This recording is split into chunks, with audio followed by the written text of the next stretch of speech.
Fala, galerinha, olha aqui, eu tô no estúdio com essa galera mara aqui, com plaquinhas e com o celular na mão para responder as perguntas que vocês colocaram no nosso Instagram sobre a crise do leste europeu, mais precisamente, a guerra entre a Ucrânia e a Rússia. Eu sou Saulo Formiga e esta é a sua plataforma Gonçalves Dias. Vamos para as perguntas? Eu separei aqui 7 questões que vocês levantaram lá no nosso Instagram de forma cronológica, até para você entender de uma forma mais leve e de uma forma mais prática, objetiva, toda essa questão, que é muito complexa. Veja só, professor, a OTAN é mesmo uma culpada da guerra? Bem, a plaquinha é sim, é uma das culpadas. Por quê? Porque, na verdade, a OTAN ela acabou se expandindo mesmo depois da Guerra Fria. Vale lembrar que a OTAN é uma aliança militar. E ela foi constituída na época da Guerra Fria para conter o avanço soviético.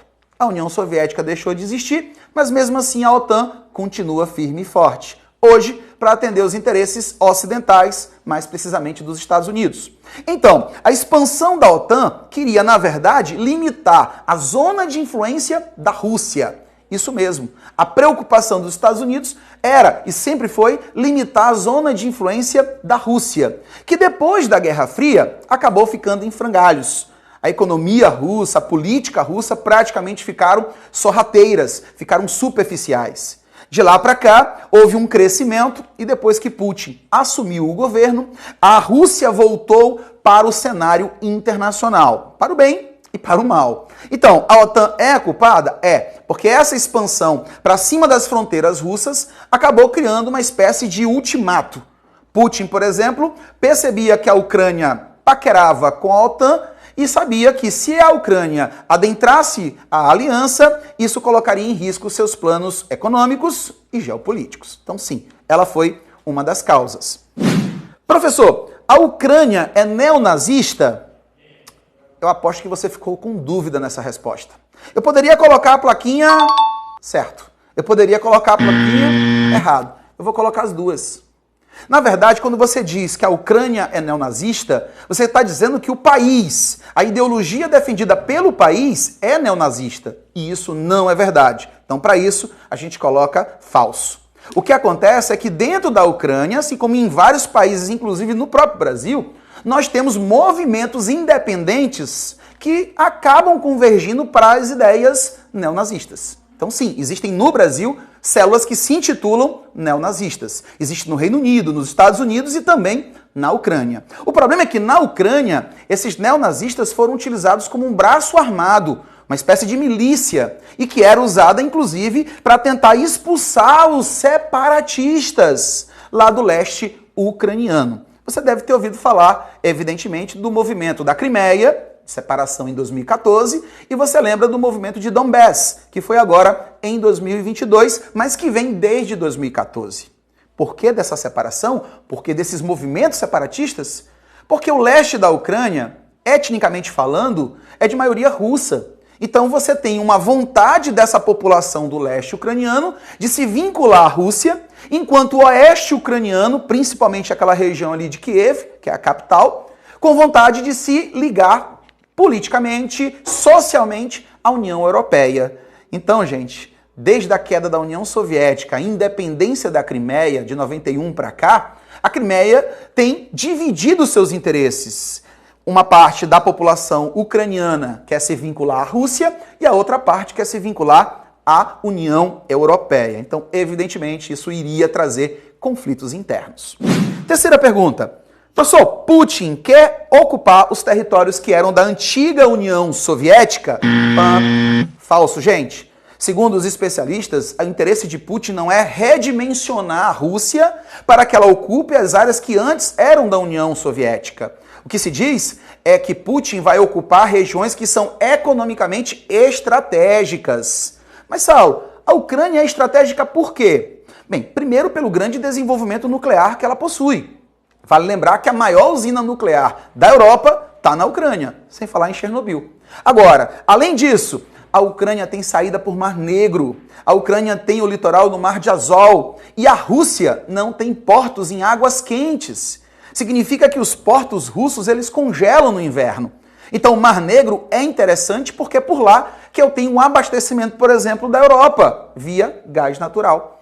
Então, ocupar o Mar Negro significa ter muito mais autonomia nas relações econômicas e, portanto, geopolítica.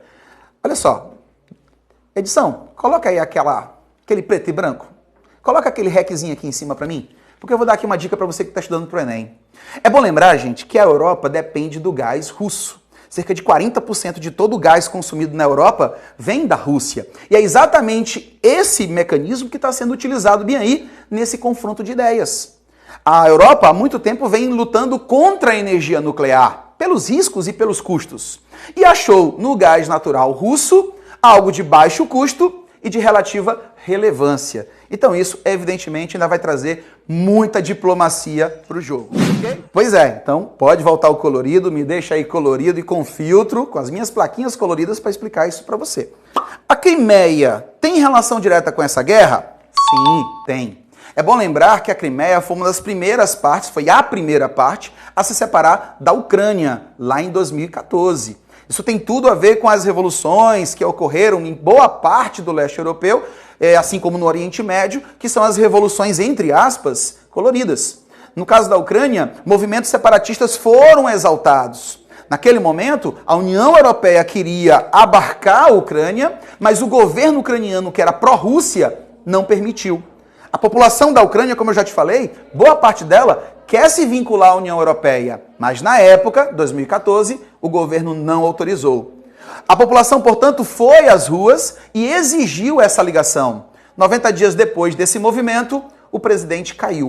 O presidente foi se exilar na Rússia e novos ventos políticos acabaram tomando conta da Ucrânia. Nesses ventos políticos, a Crimeia, que é uma ilha ao sul da Ucrânia, que já tinha sentimentos russos, exigiu a independência em relação à Ucrânia. Então os crimeios se autodeclararam independentes e pediram para Putin, presidente da Rússia, reconhecê-los. É claro, e aí de novo, bota aquela plaquinha aqui preta e branca, que eu adoro aquele negócio, bota o REC aqui que eu acho isso massa. Gente, Putin tem interesse no sul da Ucrânia, eu já falei isso para vocês. E a Crimeia é uma ilha que está ao sul da Ucrânia, banhada pelo Mar Negro. É por lá que passam grandes gasodutos e grandes portos de escoamento do petróleo russo. Então é claro que Putin não ia perder essa oportunidade. A última pergunta fala sobre as sanções. As sanções vão isolar a Rússia do mundo? Bem, do ponto de vista econômico, a resposta é sim, tanto que você já está percebendo isso. Isolar economicamente significa colocar barreiras econômicas. O Biden, por exemplo, presidente dos Estados Unidos, anteontem foi a público e disse: a partir de agora, o petróleo russo não é bem-vindo nas fronteiras americanas. Além disso, várias empresas do Ocidente, o McDonald's e outras tantas empresas, as empresas como a Zara, as empresas como as americanas, gente, bota aí como as americanas lá na Rússia, pelo amor de Deus. Isso não existe, gente. Palmas, palmas, palmas, palmas, palmas, palmas. Volta o VT aí. Gente, empresas transnacionais, inclusive as petrolíferas, empresas como o McDonald's, como eu falei para vocês, que inclusive foi um marco na entrada ainda na União Soviética, acabaram cortando relações com a Rússia e decidiram inclusive parar a sua produção. A Volkswagen, uma grande gigante automobilística alemã, disse que não forneceria automóveis e peças para a Rússia, e assim várias outras empresas ocidentais. O resultado? A Rússia tende a ter uma queda do seu PIB, tende a ter, portanto, uma onda de desemprego. E a ideia é descapitalizar a Rússia. Descapitalizando, os custos da guerra vão pesar muito mais. E dessa forma, o Ocidente, quando eu falo Ocidente, leia-se OTAN, tá? O grande pacto militar, ele acha que dessa forma ele vai conseguir diminuir a força russa e dessa maneira diminuir um pouquinho a intensidade do conflito. E quem sabe chegar às vias diplomáticas de fato, ok? Para o Brasil, a última pergunta na verdade foi em relação ao Brasil e tem tudo a ver com esta que eu falei, que são das sanções, é na verdade o resultado da falta de escoamento da produção. Uma das coisas que mais vai nos afetar, os fertilizantes. Nós compramos boa parte deles da Rússia e da Bielorrússia.